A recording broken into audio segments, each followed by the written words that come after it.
Right, so I'm going to have a talk today on the scam that is the third sector. You know, which used to be charities, but now they're only charities for tax reasons. And they make a fortune from providing addiction services. I know I spoke about this before, and I said about the 2 units they have in Tradeston. But the other building they have in Tradeston, which isn't formed to bits, is the headquarters, multi-million pounds. I mean, what's that doing to help addicts? Nothing. You know what I mean? The CEO's probably on 5-6 figure salary. You know what I mean? And the workers are paid peanuts. You know what I mean? It's just a big con, man. It's just a big con. And one of the workers had a cup from the Priory, and somebody's like, how much is it for in there? And he goes, it's about £2 a week. And the guy goes, oh, that's mental. I says, it's probably about 1,500 for us in here. I don't know the exact figure, but it's be over £1,000 anyway. And 2 of us to a room now, COVID's gone, you know. So basically 21 days, £5,000 each, you know what I mean? And that's providing we stayed for 21 days. You know, I got put out after 8, but that's another story. But you know, it's just it's all wrong. Same reason that you used to be shackled to the chemist, because the chemists get paid to watch you drink it. That's why you couldn't get away with it and just be a normal member of society. Because no boss is going to let you go away every day to the chemist and all that. You know? And I mean, I've talked about Forceptone tablets, which are methadone tablets, 5 milligrams. And I'm the only person that seems to have ever seen them. I mean, I asked my drug worker, he'd never even seen them. And the fact that it's not treated like any other illness, and you're singled out, and you're shackled to a chemist, basically, you can't be a functioning member of society.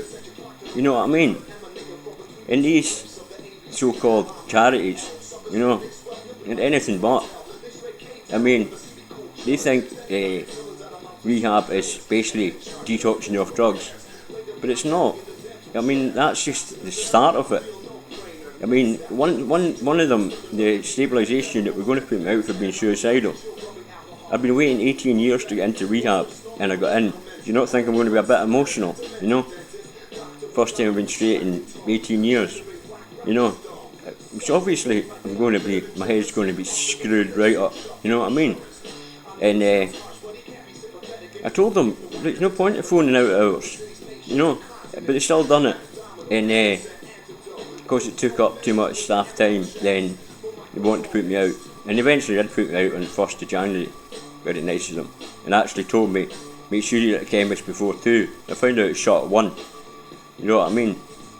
Because they want to try and make me look mad, because they thought I was going to go to the Case Commission, which I am going to go to the Case Commission.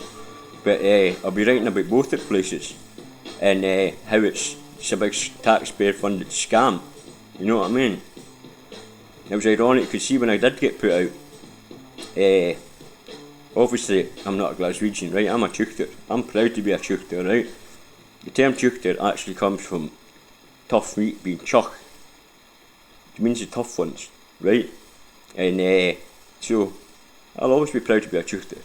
And this guy seemed to have a problem with me being one place ahead of him in the queue. I was only one place. So I walked through the doors, and he's grabbed me by the arm, tried to drag me back, saying, aye, that'll be right. So I've said to the worker, look, he put his hands on me first. And I've just pushed him, and he's going cartwheeling back out the door, about 6 back flips out the door, right? But I was gutted. I was so frustrated because I was in a 7-day warning, so I knew I was going out. But I hadn't realised that at the time, or I would have just nutted him. Now that's what I got put out the warning 2 years ago for him. But that was in med queue as well. Because see, if you talk differently, then you get tested. The same in prison or anything, you know. You stand out. If you're not Glaswegian, you're going to get tested twice as that. You know what I mean? And you're going to have to act twice as fucking mad, you know.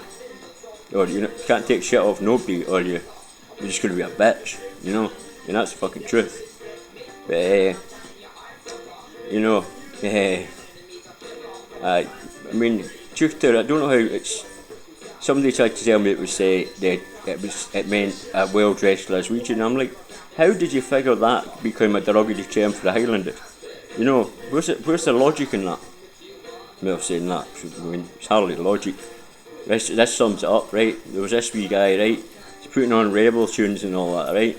So, comes to the new year, somebody asked me what still game's on.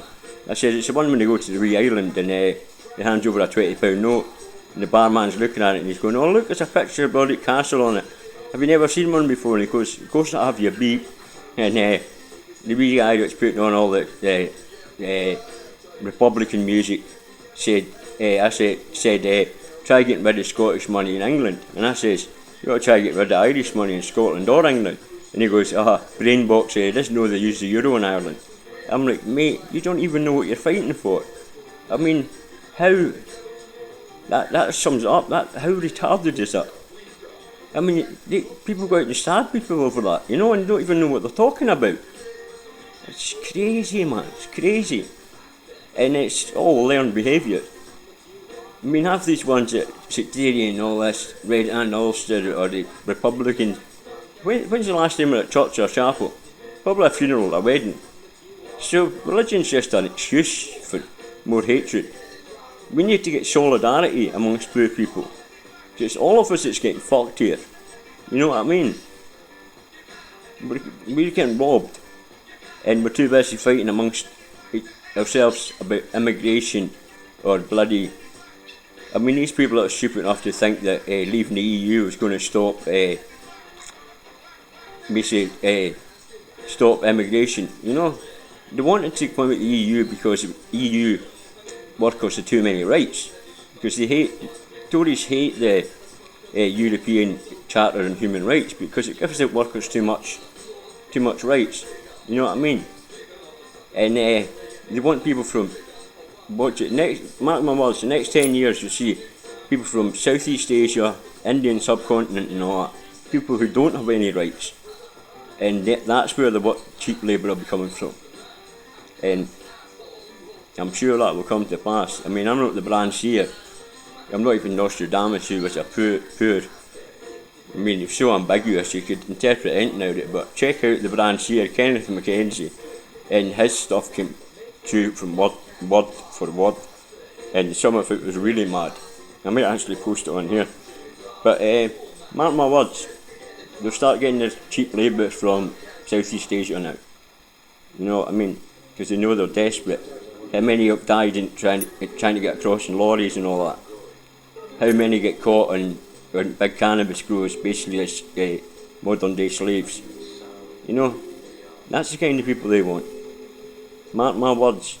And you know the first thing they talked about, before the ink was even dry leaving Europe, about privatising the NHS. See, when you hear them saying reform the NHS, reform means privatise. And people need to wake up to that.